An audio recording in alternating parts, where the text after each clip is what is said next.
The Prime Minister is heading off to New York later this month to represent New Zealand at the UN General Assembly. Jacinda Ardern will co-host a Christchurch Call to Action Leaders Summit, as well as promoting trade, investment and tourism. International relations expert Robert Patman joins us this morning. Thank you very much for being with us. Good morning, this Melissa. sounds a little deja vu. The Prime Minister going to the US to talk about trade and the Christchurch Call. Why do you think this is important for her to go again?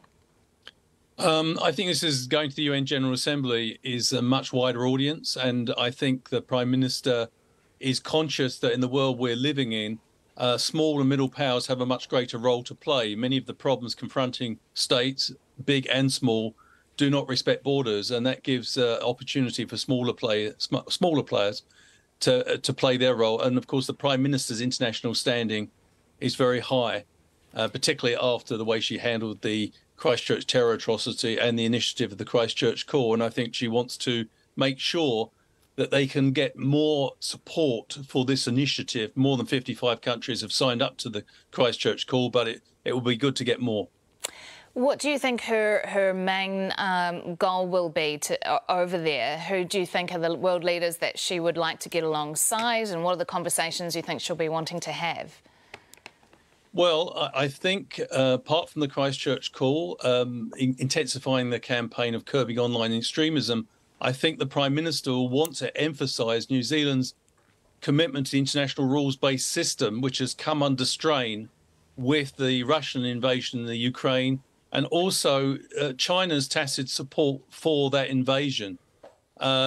Two very powerful countries, which effectively undermining the rules-based order. And I think the Prime Minister will want, as a representative of a relatively small country, want to try and rally support for the rules-based order. And I think also the importance of international institutions. For the small and middle powers, international institutions like the UN are crucial because it gives countries like ours a voice at the table they wouldn't otherwise have if it was just left to great powers.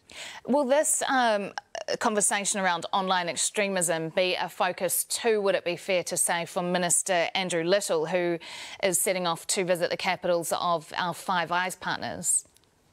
I think it will be. All liberal democracies are very worried about misinformation and disinformation because it can lead to the circulation of non-factual information, which in turn can threaten the legitimacy of democratic processes. And I think the Andrew Little, he's visiting the United States, Australia, Canada and the UK, other members of the Five Eyes. And I'm sure they'll be exchanging notes about this, about how to deal with this problem.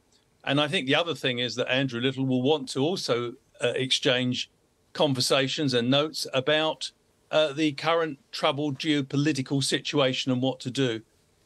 So I think there's quite a lot to talk about for Andrew Little in his visits. And a busy time for international relations in general, because the Foreign Minister, Nanaia Mahuta, sets off for Papua New Guinea today too.